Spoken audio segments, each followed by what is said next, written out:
जीवन के उन्नयन और मानवता की सेवा के लिए समर्पित हैं। मास्टर ऑफ इफेक्टिवनेस से सम्मानित आकर्षण सिद्धांत के सर्टिफाइड अंतर्राष्ट्रीय प्रशिक्षक डी शर्मा। अब मैं आपको एक 7वीं आदत बतलाता हूं। 7वीं आदत कोई अलग से आदत नहीं है, बल्कि ये जो 6 आदतें हैं इनको किस प्रकार से मल्टी डायमेंशनल रूप में बहुगुणित तरीके से, बहुआयामी तरीके से विकसित किया जाए, यह प्रत्येक इंसान में। सुनिए, आप में वो योग्यता है और ये कार्य आप सरलता से कर भी सकते हो। 7वीं आदत जो मैं आपको बतला रहा हूं ये सरल है मगर बहुत महत्वपूर्ण है। आप इसे कर सकते हैं। करना चाहेंगे तो मैं बतला देता हूं। अगर आप 7वीं आदत को अकेली को करेंगे तो ये 6 आदतें स्वमेव होने लग जाएगी। इसकी प्रक्रिया आरंभ हो जाएगी। हर इंसान में 4 चीजें हैं। पहला उसका फिजिकल शरीर है, भौतिक शरीर है। दूसरा उसका मानसिक शरीर है। तीसरा उसका भावनात्मक शरीर है। चौथा उसका आध्यात्मिक शरीर है। हर इंसान में ये 4 प्रकार के शरीर है। 7वीं आदत कहती है कि इन 4 शरीरों का ठीक ठाक विकास कर लो। इन 4 आयामों का विकास करना जो है वो 7वीं आदत है। यदि आपने अपने भौतिक शरीर का विकास ठीक से कर लिया तो आपकी फर्स्ट हैबिट प्रोएक्टिवनेस बढ़ जाएगी। अगर आपने आध्यात्मिक विकास को ठीक से कर लिया तो आपकी दूसरी आदत, जिसमें आपकी वैल्यूज है, आपकी विजन है, आपके रोल्स है, आपके मॉडल्स है, आपके गोल्स हैं, वो सारे के सारे उच्च स्तर के बन जाएंगे। ठीक है ना? आपको आनंद कब आएगा? जब आप अपनी इन आदतों को इस 7वीं आदत के जरिए बढ़ाएंगे। जब आपका मानसिक शरीर ठीक ठाक विकसित हो जाएगा तो आपकी तीसरी आदत, प्रायोरिटी की आदत जो है वो ठीक से विकसित हो जाएगी। जब आप अपने इमोशनल शरीर को, भावनात्मक शरीर को ठीक ठाक विकसित करेंगे तो आपकी रिलेशनशिप वाली 3 आदतें, win win, first listen, then to be listened and synergy, तीनों की तीनों आदतें जो है ठीक ठाक से विकसित हो जाएगी। और जब किसी में 6 आदतें विकसित हो जाए 7वीं आदत के साथ में, तो उस व्यक्ति को क्या कहा जाता है? अति प्रभावकारी। वो व्यक्ति अति प्रभावकारी व्यक्ति कहा जा सकता है, हाईली इफेक्टिव पीपल। तो हाईली इफेक्टिव पीपल होने के लिए इन 7 आदतों को ठीक से विकसित किया जा सकता है। 7वीं आदत को मैं थोड़ा सा और खोल के बतलाऊं। शारीरिक आयाम को बढ़ाने के लिए 3 चीजों की मुश्किल से जरूरत पड़ती है, जो कि आप कर सकते हैं। पहला, इस शरीर को ठीक से रखने के लिए नित्य 15 मिनट व्यायाम किया जा सकता है। लेकिन ये व्यायाम करना एक प्रोएक्टिव आदत है। आपको चला करके, पहल करके इसे करनी होगी। संभव है कि आपके घर में इसका ही विरोध हो, पास पड़ोस में विरोध हो, क्योंकि लोग प्रायकर व्यायाम करते नहीं है। व्यायाम अच्छी चीज है, इस पर सब भाषण दे लेंगे, लेकिन करते नहीं है। जब आप करने चलेंगे तो हो सकता है थोड़ा बहुत विरोध हो, लेकिन ये एक प्रोएक्टिव आदत है, इसलिए आपको जिम्मेदारी लेकर के, पहल करके करनी होगी। दूसरा, न्यूट्रिटिव डाइट। आप अच्छी डाइट लें। लोग ये कह सकते हैं कि इस प्रकार की डाइट लेना ठीक नहीं है, लेकिन आप उन्हें कह सकते हैं कि मैंने प्रोएक्टिव होने का निर्णय ले लिया है, तो जो शरीर के लिए उचित है वो मैं डाइट लूंगा। जो कि स्वाद के लिए जरूरी है वो मैं नहीं ले सकता। स्वाद के लिए जरूरी है वो उतनी लूंगा जो मेरे स्वास्थ्य को विपरीत असर नहीं करे। तीसरा जो है, रिलैक्स रहिए। रिलैक्स रहना जरूरी है। खुशनुमा रहने के लिए जो कोई भी ध्यान की क्रिया या योग की क्रिया या प्राणायाम की क्रिया, जो भी आप जानते हैं, नहीं जानते हैं तो मेरी अन्य जो वीडियो सीरीज आएगी उनमें आपको प्राणायाम की क्रियाएं बतलाई जाएगी, रिलैक्सेशन के अनेक टेक्निक्स बतलाई जाएगी। एक मेरी ऑडियो सीरीज भी है, उसमें भी रिलैक्सिंग की टेक्निक्स बताई गई है, आप उसे ले सकते हैं और रिलैक्सिंग की टेक्निक्स अपना सकते हैं और अपने जीवन में फिजिकल डायमेंशन को मजबूत और विकसित कर सकते हैं। जब आपका शारीरिक आयाम विकसित हो जाएगा तो अन्य आयाम विकसित होने में सहयोगी होगा। दूसरा मानसिक आयाम।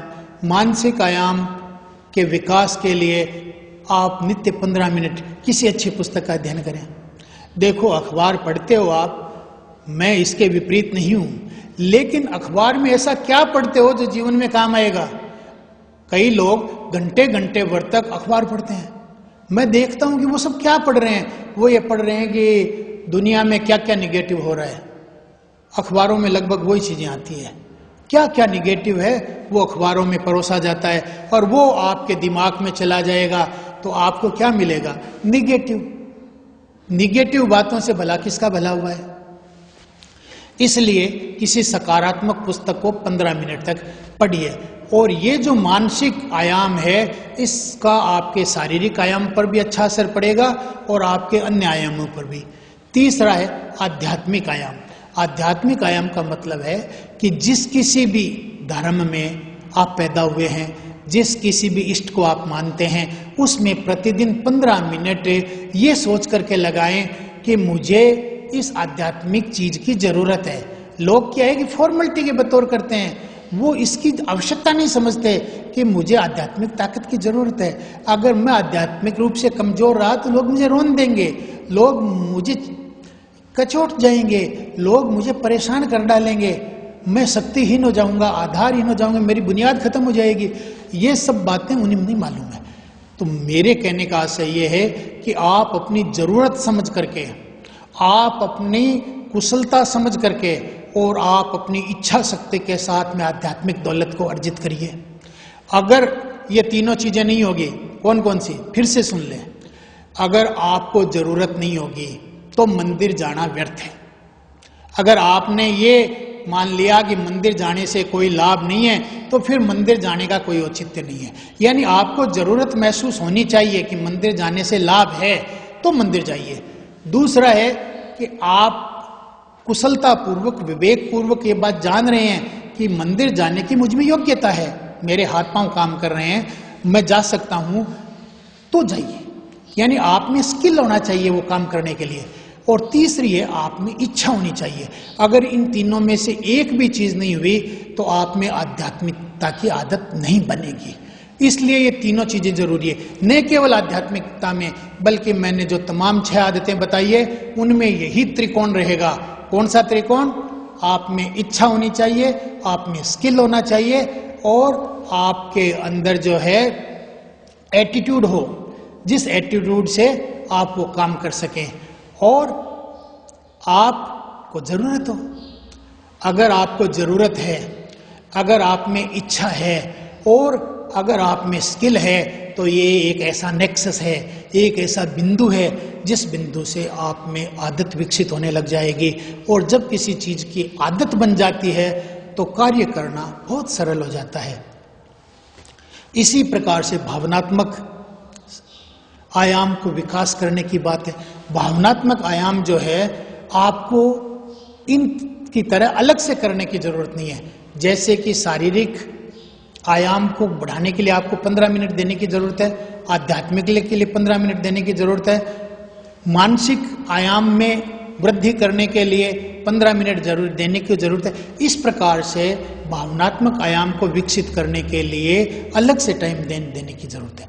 बल्कि समाज के अंदर आपके इमोशंस, आपके भावनात्मक संबंध रिफ्लेक्ट होते हैं। इसलिए आप प्रोएक्टिव तरीके से अपने संबंधों को इन 3 आदतों के सहारे बनाइए। उसका भी लाभ, मेरा भी लाभ। चौथी आदत, उसका भी सम्मान, मेरा भी सम्मान। उसको भी फायदा, मेरे को भी फायदा। बहुतायत की मानसिकता। प्रथम उसे सुनूंगा समझने के लिए, फिर मैं अपनी सुनाऊंगा समझे जाने के लिए। सिनर्जी यानी रचनात्मक, सृजनात्मक सहयोग, यानी मतभेदों को सेलिब्रेट करना। इन 3 आदतों से आपके संबंधों में एक स्थायी और मर्यादित और मधुर विकास होगा, जिससे क्या है कि आपकी कार्य क्षमता, आपकी प्रभावकारिता में 100 गुना 1000 गुना वृद्धि हो जाएगी।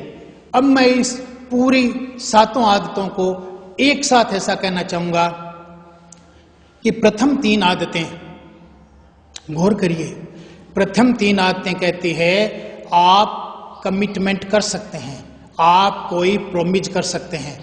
प्रथम आदत कहती है कि आप में सामर्थ्य है, आप में स्वतंत्रता है कि आप कमिटमेंट कर सकते हैं, आप कोई प्रॉमिस कर सकते हैं, आप कोई गोल निर्धारित कर सकते हैं।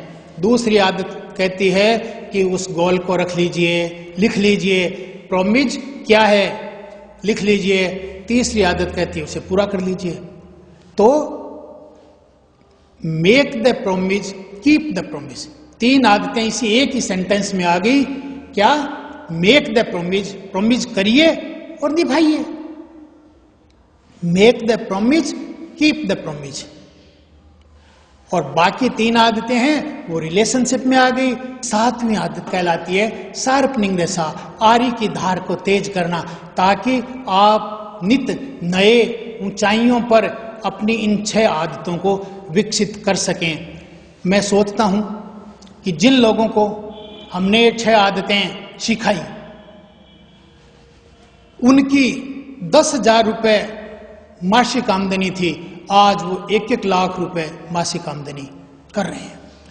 जिन लोगों को हमने ये आदतें सिखाई, उनके कैंसर की बीमारियां थी और कैंसर की बीमारी उनका शरीर छोड़ दी। जिन लोगों को हमने ये 6 आदतें सिखाई, वो लोग हैंड टू माउथ थे, लेकिन इनको सीख लेने के बाद में साल भर में उनमें परिवर्तन आया।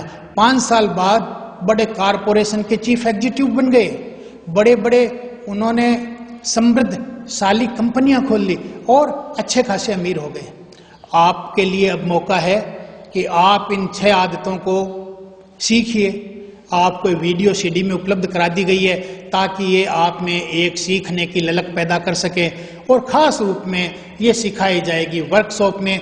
इसलिए 7 habits of highly effective people by D D. Sharma, paint your life